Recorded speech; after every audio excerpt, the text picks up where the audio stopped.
Aku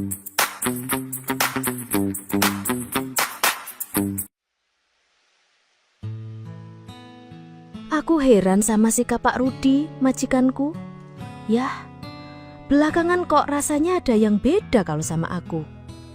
Kayak gimana ya? Aku tuh ngerasa kalau beliau jadi baik banget dan penuh perhatian padaku. Padahal aku kan cuma pembantu rumah tangga di rumahnya ini. Namun kesannya aku tuh diperlakukan kayak istimewa sekali. Kadang aku jadi agak khawatir kalau nanti Bu Desi tahu akan sikap suaminya itu padaku. Takutnya kan Bu Desi jadi salah sangka dan cemburu padaku karena dipikir aku menggoda suaminya. Awalnya sih aku menganggap kebaikan Pak Rudi padaku adalah hal yang lumrah dan wajar saja. Sebuah keramahan yang biasa dari majikan untuk membantu rumah tangga yang dinilai rajin dan telaten. Tapi makin kesini kok makin terasa lain ya. Lebih terasa kayak perhatian seorang lelaki pada wanita idaman hatinya. Malam itu aku kaget banget waktu Pak Rudi sampai seperti itu terhadapku.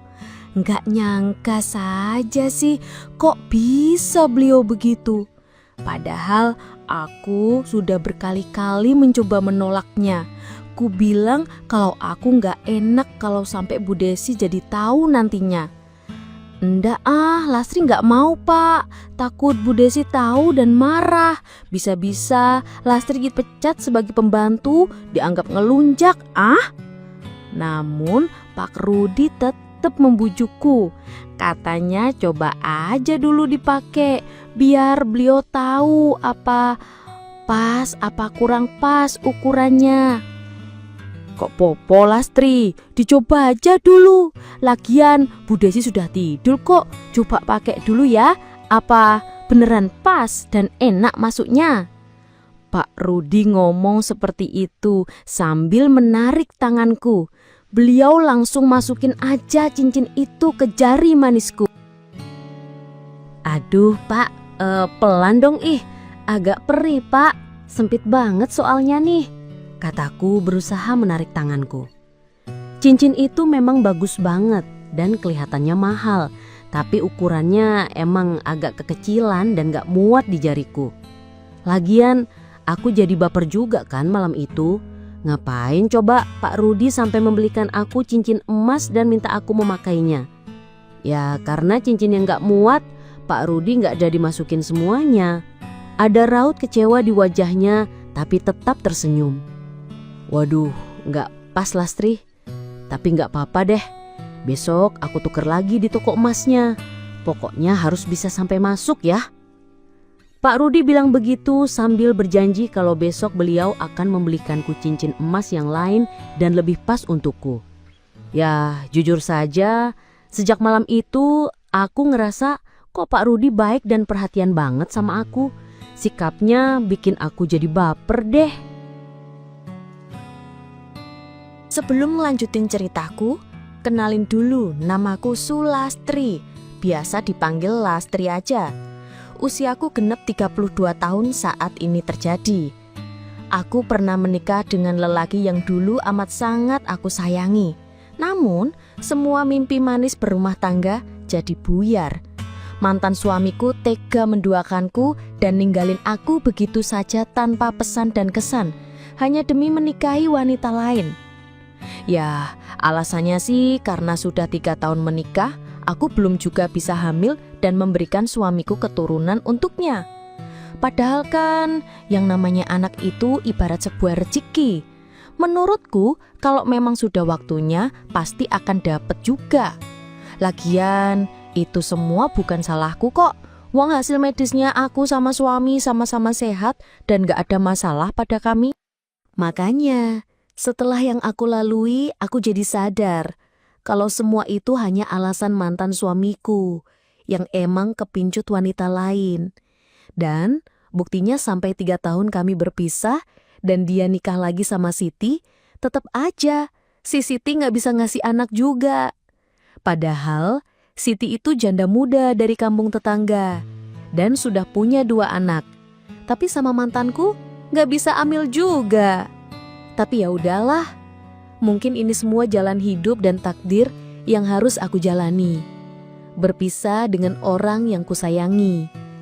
Di sini aku gak bakal ngebahas masalah mantan suamiku. Biarlah cukup menjadi kenangan pernah manis dalam hidupku. Aku di sini mau cerita tentang kisahku setelah bercerai dengan suami. Aku memutuskan merantau saja ke kota. Selain untuk menghindar dari kenangan di kampung, aku juga bertekad cari kerja untuk menyambung hidupku sendiri. Soalnya, sebulan setelah rumah tanggaku bubaran, ibuku sakit hingga akhirnya beliau berpulang. Dan aku gak punya siapa-siapa lagi. Hatiku rasanya hancur banget saat itu. Karena di waktu yang hampir bersamaan, aku harus rela kehilangan 2 orang yang sangat aku cintai dan sayangi. Berkat bantuan Mbak Sumi tetanggaku yang sudah lama bekerja di kota, aku pun bisa diterima bekerja sebagai pembantu di sini. Ya, takdir akhirnya mempertemukan aku dengan keluarga Pak Rudi dan Bu Desi yang kini menjadi majikanku di kota ini. Pak Rudi dan Bu Desi berusia awal 40-an. Mereka sama-sama bekerja sebagai ASN di Pemda Kota, pasangan serasi dan harmonis. Aku bekerja di sini menggantikan pembantu lama mereka, yang katanya ketahuan suka ngambil uang dan barang milik majikan. Soalnya, kalau pagi sampai sore, rumah memang selalu sepi, karena kedua majikan bekerja dan hanya ada pembantu di rumah. Ya, mungkin karena sedang butuh uang dan kepepet, akhirnya pembantu itu ngambil uang dan barang berharga di rumah majikan. Tapi cerita dari Mbak Sumi lain lagi. Katanya pembantu yang lama dipecat karena ketahuan masukin lelaki ke rumah. Tanpa dia menyadari, apa saja yang dilakukan pasti ketahuan majikan karena ada banyak CCTV tersembunyi di rumah ini. Makanya dia dipecat karena Bu Desi khawatir kalau pembantunya itu lama-lama kebiasaan dan bisa juga lama-lama suaminya diembat. Namun saat itu aku gak mau mikirin tentang pembantu yang dulu. Yang penting aku bisa bekerja dengan baik dan tekun. Aku pengen nabung dan ngumpulin gajiku sampai aku punya modal buat besok buka usaha kecil-kecilan dengan tabunganku. Akan tetapi semua rencanaku jadi berubah sejak malam itu. Ya, malam ketika aku jadi baper sekali karena Pak Rudi seperti itu. Sejak pertama kerja di sini, Mbak Sumi yang membawaku. Meminta aku berbohong soal status. Aku disuruh ngaku masih bersuami. Ya, maksud Mbak Sumi sih baik juga. Supaya Bu Desi mau menerimaku jadi pembantu, karena percaya aku bukan seorang janda. Sekali-sekali berbohong demi kebaikan kan ndak apa-apa toh Lastri. Biar kamu dapat kerjaan saja dulu, kata Mbak Sumi saat itu. Bener juga kata Mbak Sumi. Seandainya aku ngaku sudah resmi menjanda, bisa jadi Bu Desi nggak bakal sudi menerimaku. Soalnya beliau masih trauma punya pembantu yang berstatus janda. Takutnya terulang kayak pembantu yang sebelumnya. Makanya aku ngaku sudah berumah tangga dan punya 2 anak di kampung. Dan aku juga ngaku suamiku yang jaga anak di sana. Dan karena itu pula Bu Desi dan Pak Rudi bersedia menerimaku dengan senang hati sebagai pembantu di rumah mereka. Cuma ya gitu deh. Kebohongan pasti akan terungkap juga. Nggak tahu gimana awalnya Pak Rudi malah tahu semuanya. Baru juga 2 bulan aku kerja di rumahnya. Pak Rudi akhirnya berubah sikap padaku jadi makin baik dan perhatian banget rasanya. Awalnya sih biasa saja.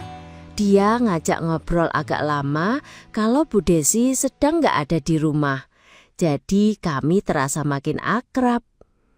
Kadang Pak Rudi diam-diam membelikan aku baju dan daleman baru. Katanya bonus karena aku rajin dan telaten dalam bekerja. Namun lama-lama, ya gitu deh. Aku jadi baper dan kepikiran karena malam itu Pak Rudi sampai seperti itu terhadapku. Pokoknya aku beneran gak nyangka kalau Pak Rudi sampai membelikan aku cincin emas yang kelihatan bagus dan mahal. Apa coba maksudnya? Sampai berkata, seandainya aku gak ada yang punya, dia mau kalau harus menikahi diriku. Pak Rudi beneran kayak anak remaja yang sedang kesengsem dan jatuh hati sama gadis pujaan hatinya saja deh.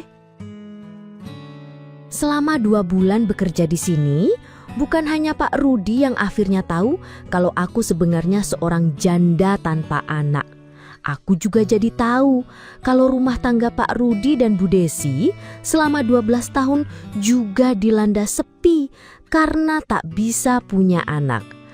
Pelan dan bertahap, Pak Rudi mulai membagikan curahan hatinya padaku tentang bahtera rumah tangga mereka.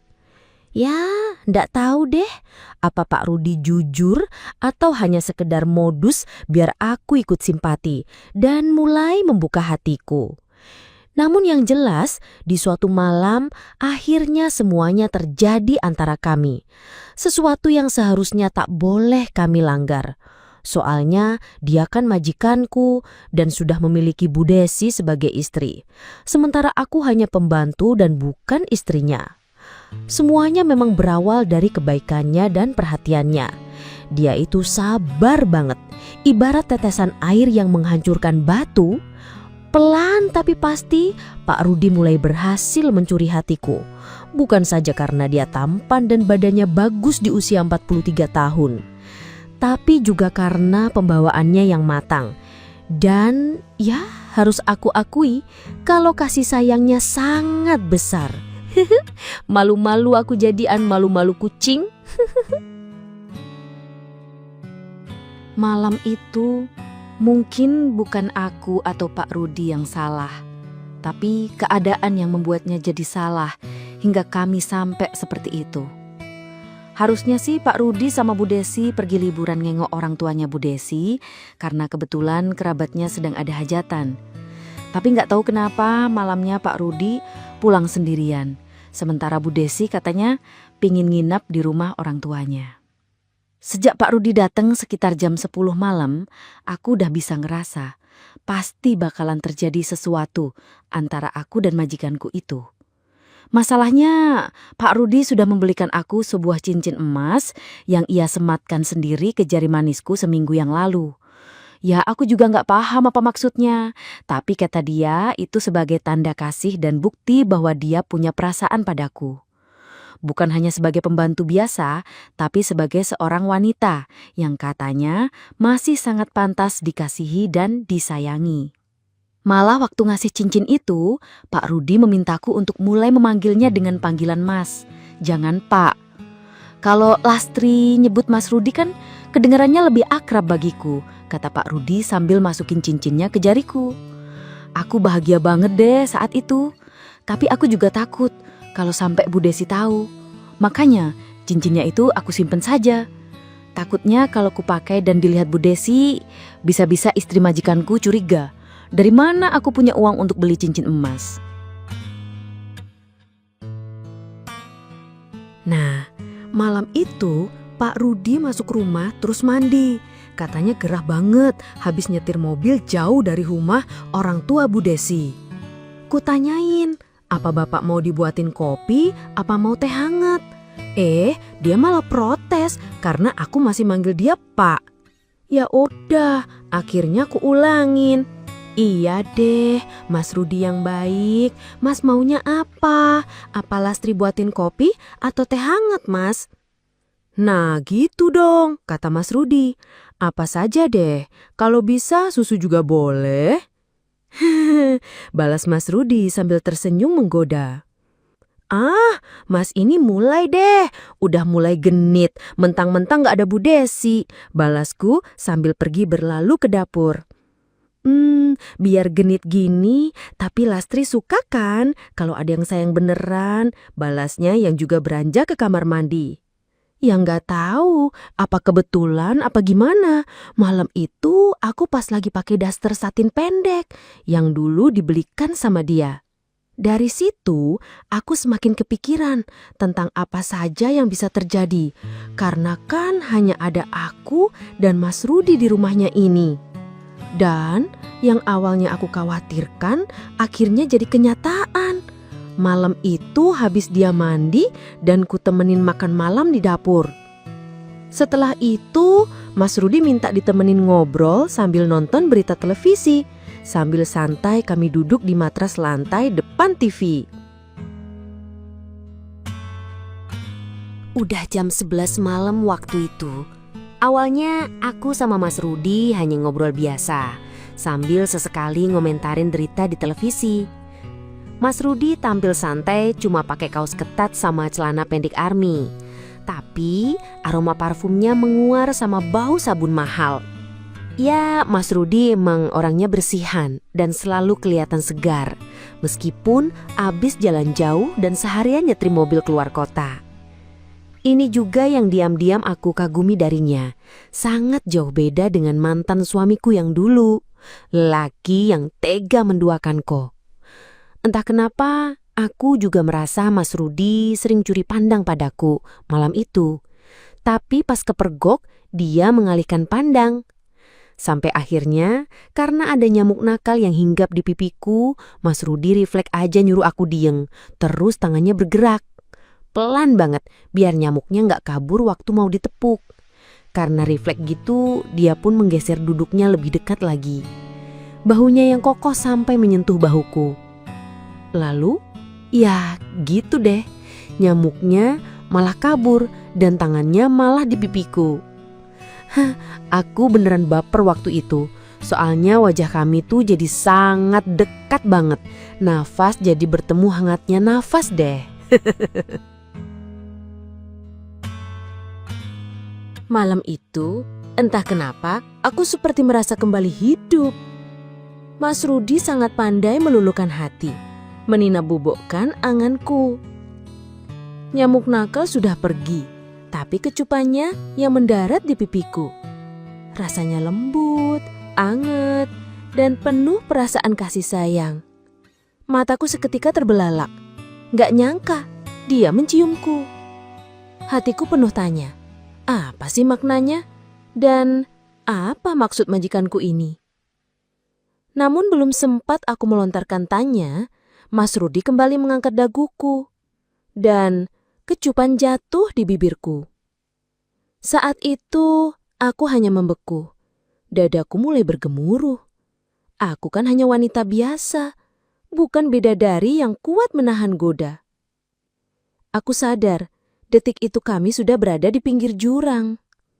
Satu balasan saja dariku, pasti segera membuat kami terjatuh. Hatiku berkata, ini dosa. Aku gak boleh membiarkan dan aku harus menghindar. Karena dia majikanku dan suami orang. Terus, apa bedanya aku sama si Siti? Janda muda beranak 2 yang sudah merebut mantan suamiku dari hidupku dulu. Bukankah aku pun akan menjadi Siti bagi Bu Desi jika aku ikut hanyut dan larut? Apalagi sampai membalas dan terbawa suasana. Maaf, Mas. Lastri gak mau Kalau sampai kita keterusan, semuanya bisa berantakan. Lastri gak bisa, Mas, kataku. Aku menarik diri, beringsut sedikit menjauh dari Mas Rudi. Hening sejenak seperti memenuhi udara di ruangan keluarga. Kami hanya bertukar tatap. Hanya suara nafas dan sorot mata yang seperti saling menakar pertimbangan masing-masing. Hingga akhirnya Mas Rudi mendekatkan wajahnya kembali sambil berbisik. Aku sayang, aku mencintamu Lastri. Dia kembali mengecupku, dan kali ini aku tak kuasa menghindar. Aku hanya tersentak sebentar, namun kemudian membalasnya. Dan malam itu, aku tahu kalau aku sudah terjatuh. jatuh pada kasih sayang dari seorang lelaki yang bukan milikku. Malam itu, televisi yang menyiarkan berita malam menjadi saksi kami. Dua hati, dua jiwa yang akhirnya saling memahami. Ya, mungkin benar kata orang. Sesuatu yang salah terkadang justru terasa sangat indah. Begitu juga dengan cinta yang salah. Malam itu aku akhirnya jatuh dalam dosa. Membiarkan semuanya terjadi begitu saja. Bahkan bukan hanya sekali, berkali-kali. Jam di dinding sudah jam 2 dini hari. Nafasku belum kembali. Tapi kesadaran seperti seketika menampar batinku. Apa yang baru saja terjadi? Apa yang sudah aku lakukan? Apakah ini beneran cinta? Atau hanya sekedar menemukan pelampiasan? Ku benahi dasterku yang kusut, lalu menarik selimut tipis dan berbalik membelakanginya. Air mataku mulai menetes. Entah kenapa. Mas, Lastri malu banget, Mas. Gak semestinya kita sampai seperti ini. Lastri takut, Mas. Takut ini semua hanya mimpi. Lastri takut jatuh cinta lagi dan akhirnya kembali merasakan tersakiti. Seperti mantan suami dulu, ujarku lirih. Mas Rudi menghela napas, lalu melingkarkan tangannya padaku. Tangannya membelai rambutku yang sedikit basah, berantakan. Kenapa nangis, Lastri? Kenapa takut juga? Aku benar-benar mencintaimu, dan aku pasti akan bertanggung jawab menikahimu. Mas Rudi kemudian menjelaskan semuanya, kalau sebenarnya rumah tangganya dengan Bu Desi sudah tak bisa dipertahankan. Ya, katanya malam itu Bu Desi nggak mau balik lagi ke rumah karena Bu Desi sudah melayangkan gugatan cerai ke suaminya. Ternyata, selama 2 tahun terakhir, Bu Desi punya affair dengan atasan di kantornya. Mas Rudi tahu, tapi berusaha bertahan. Hingga saat mereka pulang ke rumah orang tua Bu Desi, semuanya pun mencapai klimaks. Bu Desi minta berpisah dari suami. Apa salahnya kan kalau aku duda dan menikahimu yang janda, Lastri? Kita bisa memulai dari awal lagi, kata Mas Rudi. Dan saat itulah aku merasa nasib dan takdirku berubah. Hingga sebulan kemudian Mas Rudi benar-benar menikahi diriku. Kini sudah 2 tahun berlalu. Bu Desi pun sudah menikah dengan atasannya yang katanya sudah lama duda cerai mati. Sementara aku sama Mas Rudi juga sangat bahagia karena kami sudah dikaruniai anak yang saat ini berusia 1,5 tahunan. Hidup terkadang gak bisa ditebak ya. Namun apapun yang sudah kita lalui, sebaiknya disyukuri saja dalam hidup ini. Sebab bukan dosa dan kesalahan yang tak bisa diampuni, melainkan hati yang tak mau ikhlas dan memperbaiki kesalahan sendiri. Ya, gitu saja deh ceritaku kawan ya. Semoga bisa dipetik hikmahnya dan semoga bisa menghibur kalian. Terima kasih.